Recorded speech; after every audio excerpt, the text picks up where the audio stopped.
Right now, while you're watching this, your savings account is probably losing you money. Not because of inflation, not because of bad investments, because your bank made a deliberate decision to pay you as little as possible, and they were counting on you never noticing. The gap between what the big four banks pay on a standard savings account and what the best accounts in the market pay right now is staggering. On a $50,000 balance, that gap could be worth over $1,500 a year in interest you're simply not receiving. On $100,000, double that. That's not a rounding error. That's a holiday. That's a car payment. That's money that should be sitting in your account growing, instead sitting in your bank's pocket because you haven't moved it. G'day, I'm Ray, and today I'm going to show you exactly how Australian banks structure their savings accounts to keep your money working for them instead of you, and what you can do about it this week. Because this isn't complicated. It doesn't require a financial advisor. It requires about 20 minutes of your time and the willingness to open a new account. Let's get into it. The first thing you need to understand is how the big four banks actually structure their savings accounts. And once you see it, you cannot unsee it. Commonwealth Bank, NAB, Westpac, ANZ, they all run the same playbook.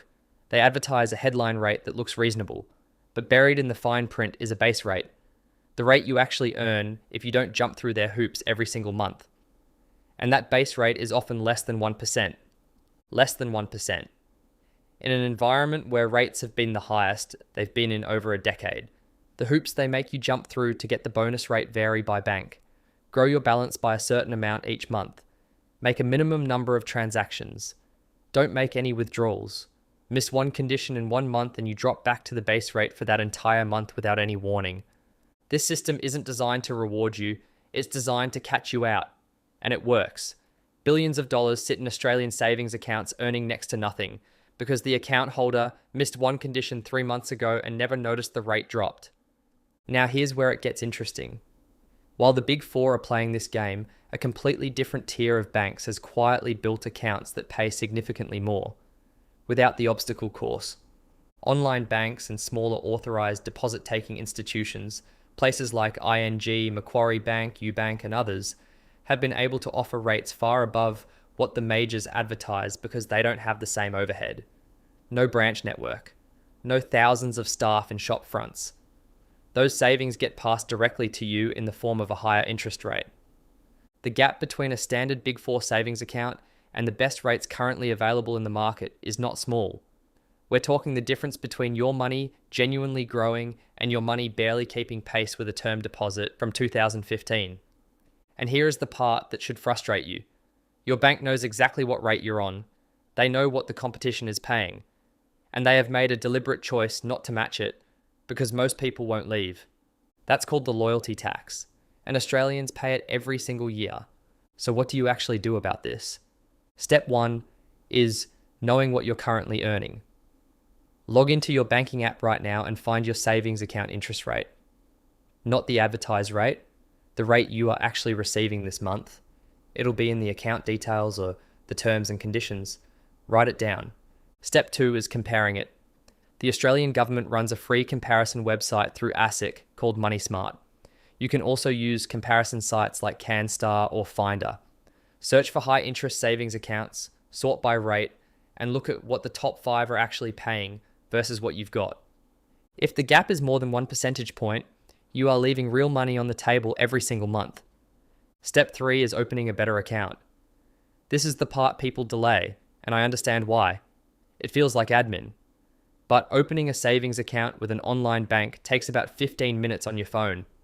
You keep your existing bank for your everyday transactions if you want. You just move your savings to where they'll actually earn something. Your money doesn't have to be loyal to your bank. Your bank certainly isn't being loyal to your wallet. Now I want to talk to the people watching this who have a mortgage. Because for you, this conversation has an even more powerful angle. If your home loan has an offset account and you're not using it to park your savings, you're essentially making the same mistake twice. Here's why. Every dollar sitting in your offset account reduces the balance your bank charges interest on. If your mortgage rate is sitting around 6%, every dollar in that offset is effectively earning you 6%, tax-free. Because you're not receiving interest, you're avoiding interest, and the ATO can't touch that. Compare that to a savings account where you pay tax on every dollar of interest you earn at your marginal rate. If you're in the 37% bracket, a 5% savings rate becomes an effective 3.15% after tax.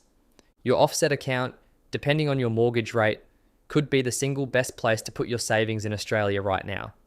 And most people with offset accounts use them as glorified transaction accounts. If you've got a mortgage with an offset, your savings should live there. Full stop. And the last thing I want to leave you with is term deposits, because a lot of Australians default to these, thinking they're getting the best deal. Sometimes they are, but there's a catch nobody talks about. When you lock money into a term deposit, that's it. If rates rise while your money is locked away, you miss out. If you need the cash early, you'll pay a penalty, and the rate you locked in 12 months ago might look very different to what's available today. Term deposits absolutely have a place, particularly for money you won't need to touch. But don't assume a term deposit is automatically better than the best savings accounts available right now. Compare them at the time of the decision, not based on what you last remember rates being. So here's where we land. Your bank is almost certainly paying you less than you could be earning.